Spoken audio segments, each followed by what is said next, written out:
Welcome to AmericanFreePress.net. I'm American Free Press roving editor Mark Anderson, and I'm here in Chicago on End the Fed Day, Audit the Fed Day, September 22nd, 2012. But this is an ongoing project, and there's groups meeting, activists meeting across the country at all 12 Federal Reserve banks, including, of course, this one here in Chicago on South LaSalle Street.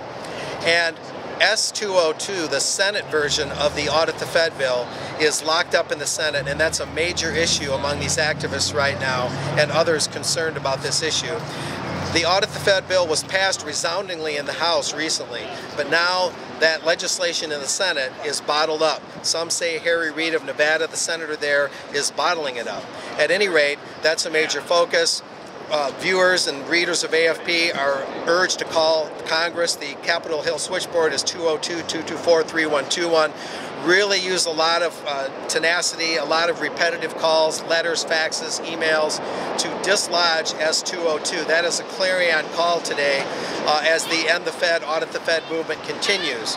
And I'm with Steve Wyrick today. Now, he's a former Board of Trade trading representative, and he knows something about the bond markets, and he's concerned about the Fed. Thanks for being with me today, Steve, representing the Fed movement here in Chicago. What is your take on this? The Federal Reserve has these 12 major banks.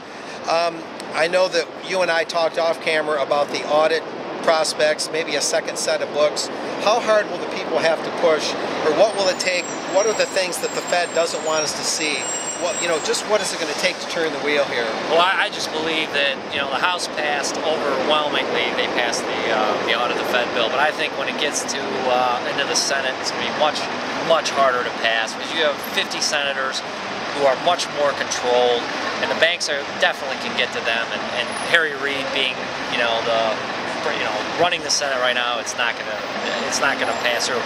That means we have to go in overdrive, continue to call your senators and your states and beat it to the point where they gotta vote for it. Do you think there's some value in urging state legislators, to also call Congress on your behalf, even local politicians, city councilmen, those that we can get their ear and their attention?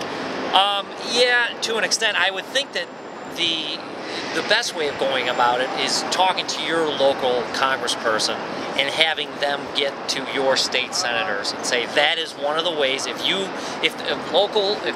congressman voted in favor of the bill, they should be on the door of their state senate, or the senators for our state, trying to get them to pass S-202. Oh, so your congressman should be talking to your U.S. senators, especially if they voted in favor of the House bill.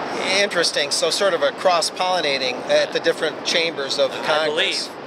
Very interesting. And nearby here in Chicago, just today and this weekend, the American Monetary Institute is holding its annual fall conference, notably, and that's led by Steve Zarlenga, who wrote The Lost Science of Money. And they're touting a bill, H.R. 2990. This is another piece of legislation. This is the Dennis Kucinich bill. He's the Ohio Democrat. And this bill would return the creation of money interest-free to Congress under Article 1, as the Constitution calls for. It's not a gold standard bill, but it is supposed to create sovereign money, deprivatize the money. That's what the Fed has basically done, privatized and held captive our money, and then introduce the money interest-free, spend it into the economy, as opposed to the government getting into bonds and borrowing it into existence and building this astronomical debt. And so these are two major things, S-202 and H.R. 2990. The fight goes on to try and deprivatize, or you might say spring free our money, because what the Federal Reserve is really about is the imprisonment of the dollar. And these bars symbolize the fact that our dollar's been imprisoned. This is 2012 now, for 99 years. So next year is 100 years. That's a long sentence to imprison anything. And so let's try and spring our dollar free at the 100-year mark. Let's make that a goal, and we'll see you next time here on AFP.net.